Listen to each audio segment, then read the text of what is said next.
주일 예배에 오신 여러분을 환영합니다. 오늘은 주연후 제5주 주일입니다. 오늘의 키워드는 삶입니다. 예전에는 봐준다 라는 말이 있었습니다. 살면서 정말 많이 들은 말입니다. 그런데 최근 10수년간 이 말을 들어본 기억이 그다지 많지 않습니다. 눈길 하나, 말 한마디, 실수 한 번에도 가차없이 대하는 사람들, 설명할 틈도 주지 않고 슬그머니 피해버리는 사람들, 이런 사람들을 만나게 되는 경우의 수가 점점 늘어나고 있습니다. 삶의 최전선에서는 더욱 그러합니다. 면접장에선 스펙으로 빼곡한 CV를 요구합니다. 나는 이렇게 완벽하다 라고 써있는 레주메가 넘쳐납니다. 그 완벽이라는 말이 사람을 질식시킵니다. 어느샌가 우리들은 강박과 공황 속을 걷고 있습니다. 예민한 신경이 바늘처럼 서 있습니다. 남이 나를 봐주지 않는다고 나 또한 남을 봐주지 못합니다. 가끔 유튜브에 8, 90년대 옛날 영상이 뜨곤 합니다. 지금 보면 촌스럽고 투박하기까지 하지만 그래도 그 시절엔 무언가 넉넉함이 있었습니다. 서툰 말도 서로 웃어 넘겼습니다. 작은 실수쯤은 허허 웃고 넘어갔습니다. 그러나 지금은 다릅니다. 다들 드라마에서 나올 만한 완성형 인간만을 찾으려 하는 것 같습니다. 그런데 문제는 세상이 그렇다고 교회까지 그렇게 움직이고 있는 것입니다. 교회도 어느새 완벽한 신앙인 실수 없는 사람을 요구하고 있습니다. 더 열심히 기도했어야지. 믿음이 있으면 이겨낼 수 있어. 성경은 그렇게 해석하면 안 되지. 이런 환경 안에서 모든 게 어색할 수밖에 없는 초심자들은 교회의 성장에 걸리적거리는 존재가 될 뿐입니다. 하지만 하나님은 그렇지 않습니다. 교회는 지금도 완성형 신앙인들을 찾고 그것을 추구하고 있지만 하나님은 그렇지 않습니다. 성경 안에서 하나님께서 찾으시고 부르시는 사람들은 하나같이 완성형 인간과는 거리가 먼 사람들이었습니다. 오히려 그분은 연약한 사람, 실수하는 사람, 부족한 사람을 찾아오십니다. 모세는 말을 더듬었습니다. 하지만 하나님은 그를 이스라엘의 지도자로 부르십니다. 다윗은 큰 죄를 지었지만 하나님은 그를 내 마음에 합한 사람이라 하셨습니다. 베드로는 예수님을 3번이나 부인했지만 결국 교회의 반석이 됩니다. 그리고 우리도 마찬가지입니다. 우리가 완벽할 때가 아니라 아직 죄인 되었을 때 하나님이 우리를 부르셨습니다.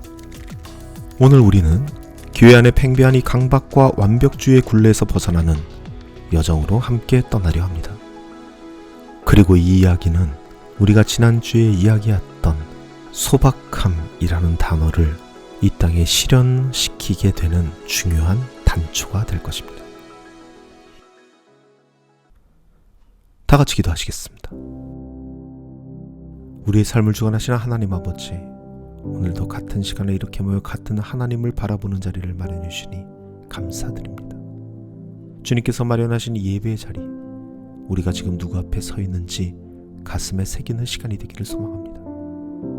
주 앞에 선 우리, 고단했던 삶의 자리가 새로운 희망으로 가득 차는 시간 되게 하여 주시고, 선포되는 말씀 속에서 우리가 힘입고 살아갈 수 있는 진리를 드리워 주옵소서. 오늘 바치는 이 예물에도 축복하여 주시고, 이 예물이 이웃을 사랑하고 섬기는데 온전히 사용되게 하여 주옵소서. 우리를 죽기까지 사랑하신 예수님의 이름으로 기도드립니다. 아멘.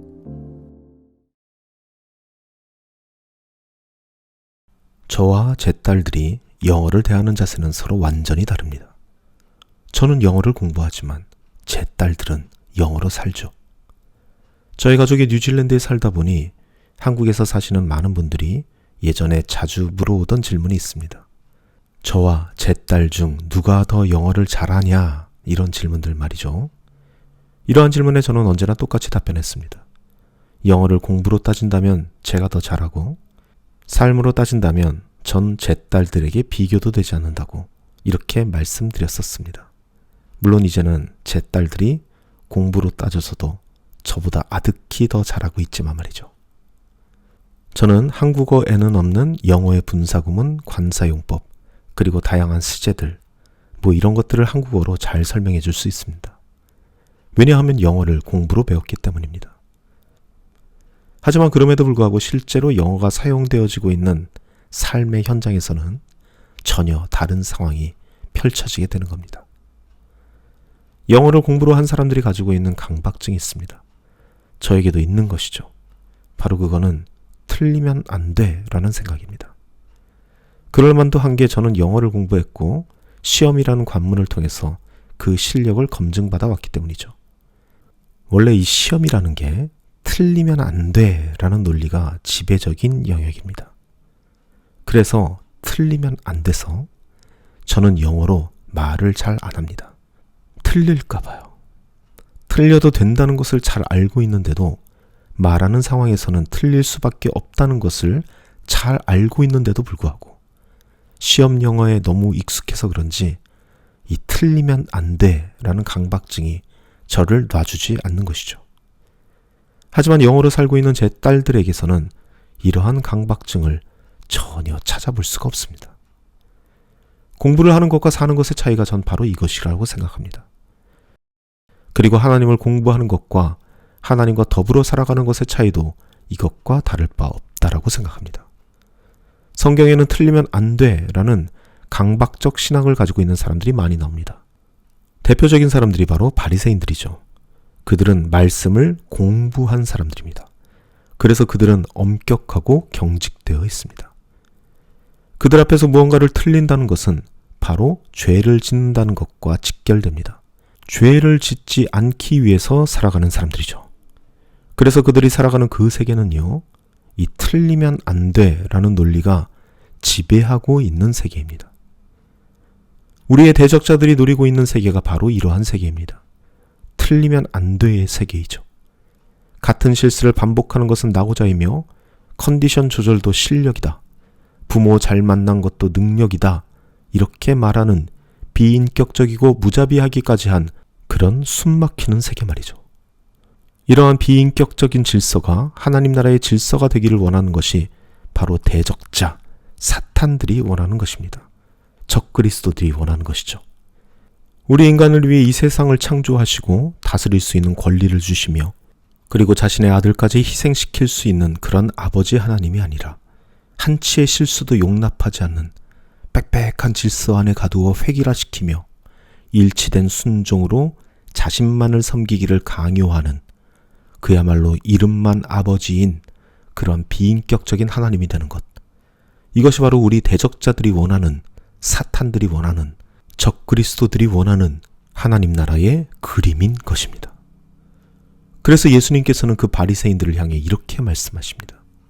마태복음 12장 말씀입니다. 독사의 자식들입니다. 사탄의 자식들이라는 겁니다. 틀리면 안 돼라는 논리로 악한 열매를 맺고 있는 그들이 말이죠. 인격이신 하나님을 율법 공부로 비인격화시키고 있는 그들을 향한 예수님의 외침이십니다. 지금 우리가 속해 있는 이 교회들은 과연 이 예수님의 외침에서 자유로울 수 있을까요? 사랑을 책으로 배웠다는 농담 같은 말이 있습니다. 네, 정말 농담이죠. 사랑은 책으로 배울 수 없으니까요. 사람과 사람 사이에서 일어나는 일들을 책으로는 배울 수 없으니까 말이죠. 이와 마찬가지로 하나님을 공부로 배웠다는 사람들이 있습니다. 대표적인 사람들이 바로 바리새인들이죠. 그래서 그들은 하나님을 말하기는 하지만 그들이 말하는 하나님은 인격화된 분이 아닙니다. 그저 공부로 배운 하나님일 뿐이죠. 그래서 그들의 하나님은 엄격하고 경직되어 있습니다. 틀리면 안 되는 하나님이죠. 틀리는 것이 바로 죄로 직결되는 그런 하나님을 전하는 사람들. 그들이 바로 바리새인들입니다. 하지만 이와 반대로 성경에는 하나님을 공부하지 않고 하나님과 더불어 사는 사람들이 나옵니다. 대표적인 분이 바로 예수님이시죠. 그래서 예수님은 바리새인들과는 달리 유연하고 부드러우십니다. 바리새인들의 세계가 틀리면 안 되는 세계였다면 예수님의 세계는 틀려도 되는 세계입니다. 왜냐하면 살아간다는 것은 틀릴 수 있는 것을 염두에 두고 있기 때문입니다. 삶이라는 것은 원래 그런 것이죠. 공부와는 다른 것이니까요. 아기들이 걸음마를 할 때 우리는 그 아기가 좀처럼 걷질 못하고 한 번, 두 번, 수십 번, 수백 번 계속해서 넘어진다고 야, 우리 아기는 걷는 것에 소질이 없나 보다. 다른 방법으로 한번 이동할 방법을 찾아봐야겠다. 이렇게 생각하지 않습니다. 아기들이 걷기 위해 도대체 몇 번을 넘어져야 할까요? 셀 수 없습니다. 이와 마찬가지로 영어로 말을 잘하려면 얼마나 많이 틀려야 할까요? 말할 것도 없습니다. 그리고 우리가 하나님과 더불어 살기 위해선 도대체 몇 번을 틀려야 할까요? 하나님께서는 우리가 틀려야 한다는 것을 잘 알고 계십니다. 왜냐하면 하나님을 믿는 것은, 하나님과 더불어 살아간다는 것은 공부의 영역이 아니라 인격적인 관계를 맺는 삶의 영역이기 때문입니다. 우리는 틀리면서 삶을 배워갑니다. 언어를 배울 때도, 음식을 할 때도, 자전거를 탈 때도, 인간관계를 맺을 때도 우리는 틀리는 과정 없이, 실수하는 과정 없이 그것들을 잘 해낼 수 없습니다.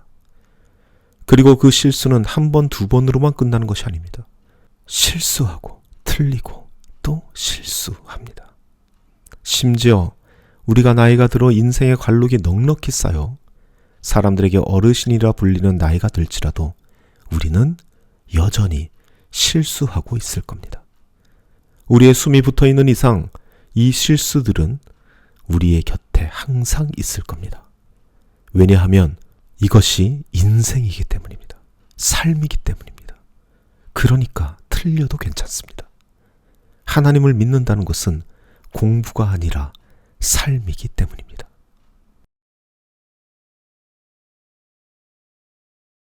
오늘 우리가 채택한 본문에서 베드로는 예수님께 이렇게 물어봅니다. 예수님, 내 형제가 죄를 범하면 도대체 몇 번이나 용서해야 할까요? 7번 정도면 되겠습니까?